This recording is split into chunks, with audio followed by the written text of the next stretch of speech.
According to coffee statistics, 50% of the population, equivalent to 150 million Americans, drink espresso, cappuccino, latte, or iced cold coffees. The reason that I wanted to research this topic is because I drink coffee almost every day and enjoy it. However, many people have no idea where this drink started. I thought it would be interesting to find out how this drink was found since so many people crave it. This speech will look at who discovered coffee first, how it is made, and the effects coffee have today. Who discovered coffee first? There are legends on where coffee was first found. Coffee can be traced back to old coffee forests in the Ethiopia Plateau. It is said that a goat herder named Cowdy first found the coffee bean. The story goes that Cowdy discovered the coffee after he noticed that after eating the berries from a certain tree, his goats became so energetic that they did not want to sleep at night, says the Coffee National Association.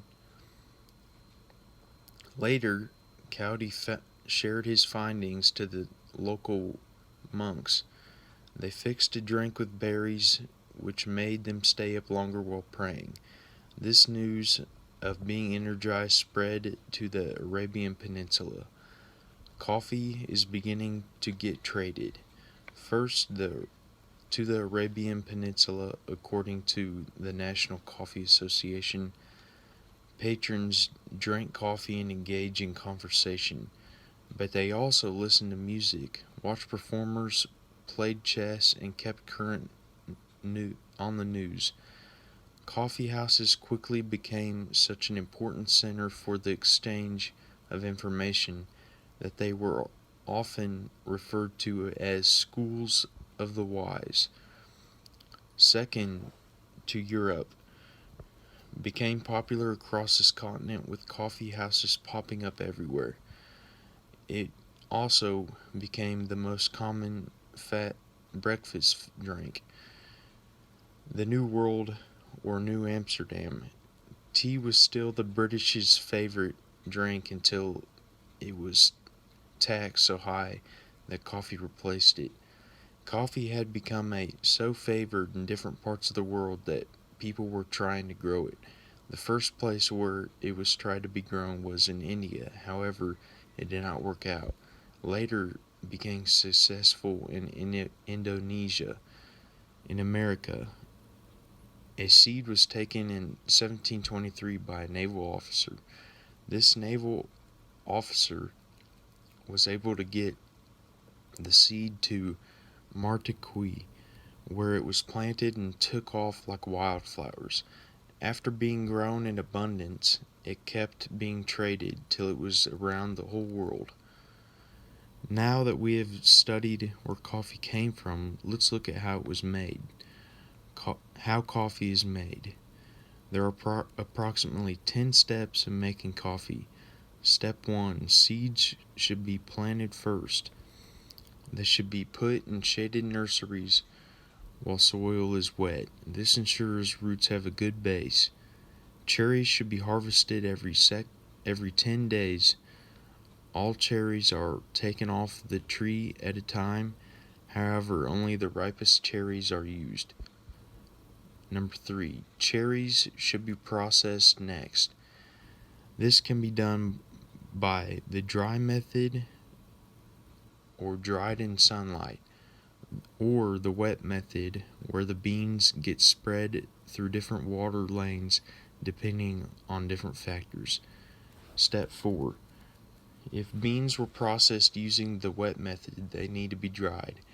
This means the beans can only have 11% moisture. Step 5. Beans need to be milled. This means hulling or removing or parchment layer. Then polishing or removing any leftover skin. Finally, grading or finding imperfections. Then they need to be sorted by size. Step 6. Beans are ready to be shipped, loaded into bags, and placed aboard ships. Step 7. Coffee then taste tested several times. This ensures the taste and quality of the bean. Step 8. Now the bean is ready to be roasted. This is the process of forming the bean into a color we see at the stores and also gives the coffee its flavor. Step 9. Since the bean has been roasted and cooled, it is ready to be grinded. A bean should be ground very fine, which would give the coffee its best taste.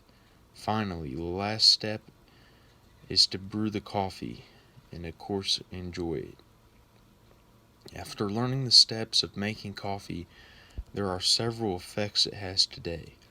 The effects coffee has today. Just like when coffee was first becoming popular, people loved to go to coffee shops. This has not changed. There are several places to grab coffee in every town. This makes it very easy for people to stop by on their morning commute to work and grab a drink. Also, there are many people like their coffee made differently. This has enabled coffee shops to make their drinks in their own ways. Some favorites are decaf, black, espresso, cappuccino, and latte, and ice and cold latte. Many people also like the Keurig pods. They come in several different flavors, kinds, and are fast and easy to make. Instead of brewing a whole pot of coffee, you just brew this single pod and you have a cup of hot coffee. That's what I like. Coffee helps bring people closer. Coffee shops sometimes have a very relaxing feel. This enables friends or even couples who love to go out together and get coffee. This makes it easy for people to socialize together in comfort. Even if a customer stops by in the morning to grab a drink, they are still making friends or seeing old faces. They can also work in peace at most coffee shops while visiting if wanted. Coffee is also healthy. Coffee Mill states that coffee is nutritious. It's a good source of riboflavin, vitamin B5, magnesium, potassium, and niacin. Coffee is the number one source of antioxidants in the average American diet. Coffee also breaks down the body's fat cells. This is the reason why people feel like they have so much energy after drinking coffee. I hope that conducting this research may have expanded your knowledge of coffee. We have examined who discovered coffee first, how it is made, and the effects it has today. It is important to know the history of things that affect our lives daily. Many people just think of coffee as another drink or cup, but it's the start of their day, and now they know where it started. Thanks.